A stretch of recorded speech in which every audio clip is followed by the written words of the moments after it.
जोहार दोस्तों, आज की इस वीडियो में हम लोग निबंध संख्या 3 को पढ़ने वाले हैं, जिसका टाइटल है बैजका बगरा काम कम, यानी बातें अधिक काम कम। मैं आप सभी को बता देना चाहता हूं, इससे पहले मैंने 2 वीडियो ऑलरेडी आपको निबंध के दे चुका हूं, यानी दोनों चैप्टर करवा दिया हूं। जो भी ऐसे छात्र हैं जो पिछली वीडियो नहीं देखे हैं, जाके ज़रूर देख लें। और मैं बता दूं, ये आपके JSSC CGL के सिलेबस में है, साथ ही साथ जो झारखंड में शिक्षक बहाली आई है उसके सिलेबस में भी है, यानी ये दोनों के लिए फ़ायदेमंद है। साथ ही साथ अगर इस चैप्टर का आपको क्यूज मारना है या झारखंड के क्यूज में पार्टिसिपेट होना है, खोरठा क्यूज में, तो आप हमारे टेलीग्राम ग्रुप में जुड़ सकते हो, लिंक मैं नीचे दे दिया हूँ। तो चलिए दोस्तों आगे बढ़ते हैं। वीडियो को दोस्तों ज़रूर लाइक कीजिएगा। तो देखिए दोस्तों, चैप्टर का नाम है, आपका निबंध का नाम है बैजका बगरा काम कम, जिसका अर्थ होता है बातें अधिक काम कम। अब इसको हम लोग हिंदी में समझ लेते हैं, और अगर इसका आपको किताब पढ़ना है खोरठा में, तो आप हमारे टेलीग्राम ग्रुप में इसका बुक को डाउनलोड करके पढ़ सकते हो। इसका PDF अवेलेबल है। तो देखिए दोस्तों, श्री कपिल कुमार सिंधे जी जो हैं, उन्होंने 159 घंटा में बोलने का रिकॉर्ड बनाया था, यानी लगातार बोलते गए थे। और इसका जो रिकॉर्ड है, इसको तोड़ा था श्री S.A. जयरामन। 165 घंटे का इन दोनों का रिकॉर्ड है, यानी कपिल कुमार सिंधे का रिकॉर्ड 159 घंटे का है। S.A. जयरामन का जो रिकॉर्ड है 165 घंटे का रिकॉर्ड है इन लोग का बोलने का लगातार। तो याद रखिएगा, एग्जाम में आपका पूछा जा सकता है। आगे देखिए क्या है, आप लोग पढ़े होंगे और सुने होंगे कि पाडरी कप्पम के एक बीड़ी मजदूर श्री S.A. जयरामन लगातार 165 घंटे तक बात करते रहे। वे लगातार 7 दिन और 7 रात साइंस, राजनीतिक शास्त्र, अर्थशास्त्र, सिनेमा इत्यादि अनेक विषयों पर बातें किए। जयरामन भाई कोई बड़ा व्यक्ति नहीं है, वो एक बीड़ी मजदूर है। उनका नाम गिनीज बुक ऑफ वर्ल्ड में दर्ज हो गया। सिंपल सा है, आपको सब कुछ समझ में आ गया है। यहाँ ये जो थे पाडरी कप्पम के एक बीड़ी मजदूर थे, जिनका नाम है S.A. जयरामन, जिन्होंने 165 घंटे तक लगातार बात करने का रिकॉर्ड बनाया। वो लगातार 7 दिन और 7 रात साइंस, राजनीतिक शास्त्र, अर्थशास्त्र और सिनेमा इत्यादि विषयों पर बात करते रहे।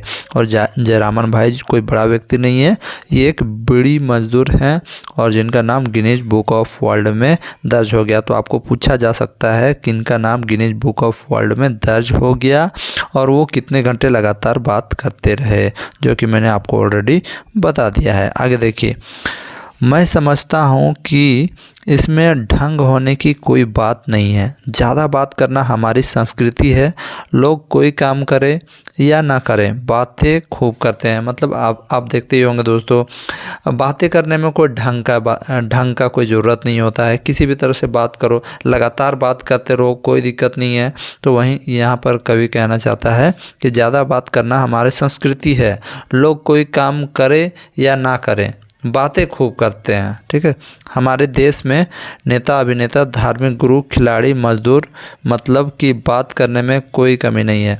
यानी हमारे देश में आप लोग देखते ही होंगे दोस्तों, जितने भी नेता हैं, अभिनेता हैं, धार्मिक गुरु हैं और खिलाड़ी, मजदूर, ये सब बातें करने में कोई कमी नहीं करते हैं। ठीक है, ये कवि कहना चाहता है। अब देखिए आगे क्या है, प्राचीन काल से ही पूर्णा पर्या काले बात करने की परंपरा हमारे देश में चला है। ठीक है, तो दोस्तों इस निबंध में आप देख सकते हो कि बात करने की जो कला है, बात करने की ओर कवि दिखाना चाहता है इस निबंध के माध्यम से कि किस प्रकार हमारे देश में लोग काफ़ी बात करते हैं, है ना। प्राचीन काल से ही पूर्णा पर्या काले, यानी बात करने की परंपरा देश में चला है, यानी हमारे देश में बात करने की परंपरा चली है। स्वामी विवेकानंद केवल शून्य विषय पर कई दिन बात किए। आप लोग जानते ही होंगे, स्वामी विवेकानंद लगातार बहुत दिनों तक बात करते रहे थे, है ना। उसके बाद देखिए, नेहरू मंत्रिमंडल के तत्कालीन सुरक्षा मंत्री जो थे, कौन थे? श्री कृष्ण मेनन भी कम बातूनी नहीं थे, लेकिन इन सभी को पटकनियाँ पछाड़ दिए एक मजदूर श्री जयरामन से पहले यानी इन सभी को पछाड़ दिए जयरामन भाई, सबको पछाड़ देते हैं। और इन सबसे पहले जो थे इन सबसे जो पहले हैं श्रीलंका के कपिल कुमार सिंधे ने 159 घंटे का बजकने का रिकॉर्ड तोड़ डाला। यानी यहाँ पर मैं आप सभी को बताना चाहूँगा, कपिल कुमार जो सिंधे थे ये श्रीलंका के निवासी थे, जिन्होंने 159 घंटा लगातार बात करने का रिकॉर्ड बनाया था। और इस रिकॉर्ड को तोड़ा किसने तोड़ा? एक बीड़ी मजदूर जयरामन भाई ने तोड़ा, जिन्होंने 165 घंटा लगातार बात करने का रिकॉर्ड बनाया। तो आपके एग्ज़ाम में ये पूछे जा सकते हैं दोनों के बारे में कि कौन कितना देर तक बात किया है ना। आगे देखिए चौथा नंबर पे, एक बार इंदिरा गांधी का दिमाग खराब हुआ तो उन्होंने चारों तरफ लिखवा दिया काम अधिक बातें कम। आप ही बताइए, कोई बात हुआ? हर समय काम ही काम। हम लोग जानवर हैं, ये तो हमारी संस्कृति पर हमला है। यानी एक बार ऐसा हुआ था दोस्तों कि इंदिरा गांधी को थोड़ा सा दिमाग में टेंशन आ गया था, दिमाग खराब हुआ तो उन्होंने चारों तरफ लिखवा दिया था कि काम अधिक बातें कम। तो ये भी प्रश्न आपका बन सकता है एग्जाम में कि काम अधिक बातें कम किन्होंने चारों तरफ लिखवा के हटवा दिया था? तो इंदिरा गांधी जी ने लिखवा दिया था, है ना। तो आगे देखिए क्या है, राजीव गांधी ने कह दिया था कि गोरखालैंड की मांग अनुचित नहीं है, बेजाय ना है, यानी अनुचित नहीं है। उन्होंने एक बार ऑपरेशन ब्लू स्टार के पहले पंजाब जाकर यह कह दिया था कि भिंडारा वाला आतंकवादी नहीं है। ये बड़ा सत्य है, ठीक है। तो जिस प्रकार लोग बात करते हैं, कुछ भी बोल देते हैं, तो उसी चीज़ को यहाँ पर इस निबंध के द्वारा दर्शाया जा रहा है। इतना ही नहीं, हमारे देश में एक ऐसा मौसम प्रत्येक 5 वर्षों में आता है जिसमें जो जितना बात कर पाए वो उतना ही बड़ा और अच्छा होता है। यानी इसमें ये कहना चाहता है दोस्तों, इन पंक्तियों के माध्यम से कवि, जैसे कि आप लोग जानते हैं 5 साल में क्या होता है, वोट होता है। तो वोट में जितना भाषण दोगे, जितना झूठ बोलोगे, उतना ही आपको वोट मिलेगा, ठीक है। वही कहना चाहते हैं कवि। देखिए, झूठ लंद फंद, जितना बात कर सके, जितना वादा कर पाए उतना ही वोट। इस तरह ज़्यादा बात करने का एकदम ज़्यादा फायदा ही होता है, हमारी संस्कृति भी बचती है। यानी हमारी संस्कृति जो है कि ज़्यादा बात करने का, वो भी बचती है, ये कहना चाहते हैं हमारे डॉक्टर BN ओहदार जी इस निबंध के माध्यम से। मेरा तो यह मानना है कि एशियाड खेल में ज़्यादा बात करना यानी बेसी बज के भी कंपटीशन के रूप में शामिल कर लेना चाहिए। यानी कवि कहते हैं कि हमार तो ये कहना हो कि एशियाड खेल जो है वो ओकर में बेसी बज के कंपटीशन के चालू कर देना चाहिए। यदि ऐसा हुआ तो एक स्वर्ण पदक की गारंटी है। यानी यदि ऐसा है लो तो एक स्वर्ण पदक पक्का है। तो अभी तो सभी लोग PT उषा के तरफ देखते हैं, तो अभी तो लोग यानी एखन सब PT उषा के तरफ देखे लगले तो कि उ जैतो तो कुछ स्वर्ण पदक लेतो, है ना।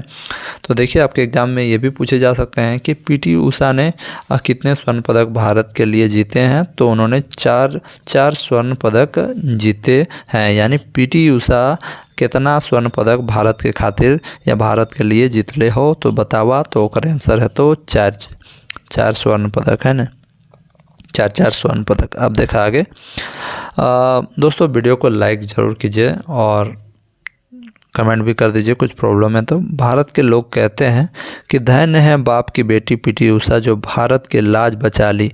बेचारी उषा लोग तो सब दिन भारत की लाज बचाती रही है, ठीक है। चाहे पुरुष उसे कितना भी जला हो, लेकिन भारत के पुरुषों को भी दोष देना ठीक नहीं है, क्योंकि भारत के पुरुष तो बेटी को देवी मानते हैं, दुर्गा, काली, सरस्वती और न जाने कितने कितने देवी की पूजा के लिए प्रत्येक वर्ष करोड़ों रुपये के पंडाल बनाए जाते हैं। तो यहाँ पर कवि कहना चाहते हैं कि भारत के लोग धन्य हाथ बाप की बेटी, यानी एक बाप की बेटी PT उषा जे भारत के लाज बचावले रहे। बेचारी उषा लोग तो सब दिन भारत के लाज बचावा है ना। चाहे पुरुष ओकरा कितना भी जला हो, चाहे ओकर से पुरुष कतनो जले है, मतलब ईर्षा हुए है, लेकिन भारत के पुरुष के भी दोष देना ठीक नहीं है। काहे कि भारत के पुरुष तो बेटी के देवी माने हैं, दुर्गा, काली, सरस्वती ये सब देवी माने हैं, और ना जाने कितने कितने देवी की पूजा प्रत्येक वर्ष करत और करोड़ों रुपये पंडाल में खर्च किए जाते हैं, वो बताया गया है। अगर देखिए, नेता अभिनेता सभी ज़ोर ज़ोर से बोलते हैं दहेज हटाओ, नारी की मानवी मानो। ठीक है, नेता अभिनेता सभी ज़ोर ज़ोर से बोलते हैं कि दहेज हटाओ, नारी की मानवी मानो, है ना। अब आगे देखिए, हाँ, तो हम बात कर रहे थे कि एशियाड खेल में बेसी बचकाना कंपटीशन में शामिल करने की ज़रूरत है, क्योंकि भारत के बाकी खिलाड़ी तो भारत का नाम नीचे कर दिए, यानी भारत का नाम बूचा यानी निम्न कर देना। क्या पता पीटी उषा इस बार स्वर्ण पदक ला पाएगी या नहीं, कम से कम एक स्वर्ण पदक का गारंटी तो रहेगा। तो इसमें कवि यही कहना चाहता है दोस्तों कि बातें अधिक काम कम का जो सिलसिला है वो जारी रहना चाहिए, और हम लोग हमेशा इस आशा में रहते हैं कि पीटी उषा जाएगी तो कुछ ना कुछ स्वर्ण पदक लाएगी। पता नहीं इस बार ला पाएगी या नहीं, इसलिए भारत के लोग बातें करने में बहुत आगे बढ़ चुके हैं, बहुत बातें करते हैं। तो क्यों ना बेसी बचकाना कंपटीशन को एशियाड खेल में शामिल कर लिया जाए, जिससे कि एक स्वर्ण पदक फिर से भारत आ जाए, या और भी स्वर्ण पदक, बहुत सारे स्वर्ण पदक भारत आ जाए, ये कहना चाहता है कवि। यानी भारत के लोग बहुत ज़्यादा बातूनी हो गए हैं इस निबंध के माध्यम से। हमारे जो बी एन ओदार हैं वो दिखाना चाह रहे हैं या प्रकट करना चाह रहे हैं। तो यही था आपका चैप्टर, कुछ बड़ा चैप्टर नहीं है, बस इतना सा आप पढ़ लो। उसके बाद से कुछ इंपॉर्टेंट क्वेश्चन है जो मैं आपको दिखा रहा हूँ। दोस्तों वीडियो लाइक ज़रूर करें अगर पसंद आ रही है तो, क्योंकि मेहनत लगती है वीडियो बनाने में, और आपके एग्ज़ाम में ज़रूर ये क्वेश्चन आने वाले हैं, इंपॉर्टेंट क्वेश्चन। ककर यानी किसका Guinness book of world record में नाम दर्ज हो गया, यानी ककर नाम गिनीज बुक ऑफ वर्ल्ड में दर्ज भय गए। तो ककर नाम दर्ज हो गए जयरामन भाई, ककर नाम जयरामन भाई, श्री S.A. जयरामन इनका फुल नेम है। इन्होंने 165 घंटे लगातार बोलने का रिकॉर्ड बना दिया। जयरामन भाई क्या थे? जयरामन भाई एक बीड़ी मजदूर थे, याद रखिएगा। ऐसे जयरामन कहाँ के निवासी रहत? तो ऐसे जयरामन जो थे पार्डी कप्पंग नामक जगह के रहने वाले थे। कौन महात्मा जीरो विषय कई दिन तक बजकते रहला, यानी कौन महात्मा थे जिन्होंने जीरो विषय में लगातार बहुत दिनों तक बात करते रहे? तो वह है स्वामी विवेकानंद।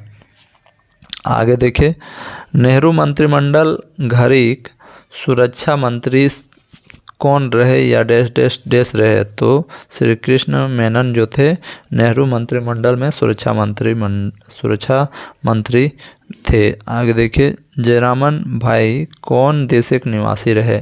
जयरामन भाई जो थे किस देश के निवासी थे? तो वो भारत के थे। श्री कपिल कुमार सिंधे कौन देश के निवासी रहे? तो ये श्रीलंका के थे। इनका रिकॉर्ड बाद में जयरामन भाई तोड़ते हैं। गोरखालैंड कर मांगटा बेजाय नाय के कहल रहत, यानी किसने कहा था? तो ये राजीव गांधी ने कहा था। आगे देखिए, भिंडारा वाला आतंकवादी नहीं है पंजाब में, ये किसने कहा था? ये इस बात को भी राजीव गांधी ने कहा था। अगला प्रश्न, पीटी उषा भारत के खातिर कितना स्वर्ण पदक लानले हल थी? तो चार स्वर्ण पदक लाई थी, है ना। आगे देखिए, लेखक किस कंपटीशन को एशियाड खेलों में शामिल करने की बात कर रहा है? तो बेसी बचकाना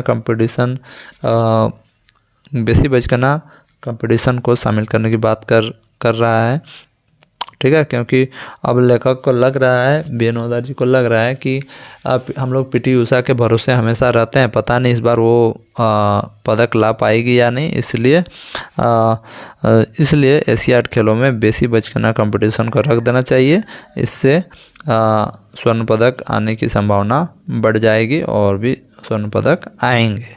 ठीक है, तो दोस्तों ये था पूरा चैप्टर ख़त्म, जिसका नाम था बातें अधिक काम कम, और यानी भारत के लोग बातें अधिक कर रहे हैं और काम कम कर रहे हैं, इसलिए इस निबंध के माध्यम से कवि आप सभी को मार्गदर्शन दे रहा है कि आप लोग बातें कम कीजिए और काम ज़्यादा कीजिए। तो दोस्तों वीडियो यदि पसंद आया तो वीडियो को लाइक, कमेंट और शेयर जरूर करें। धन्यवाद फ्रेंड्स, मिलते हैं नेक्स्ट निबंध में, तब तक के लिए जय हिंद, वंदे मातरम।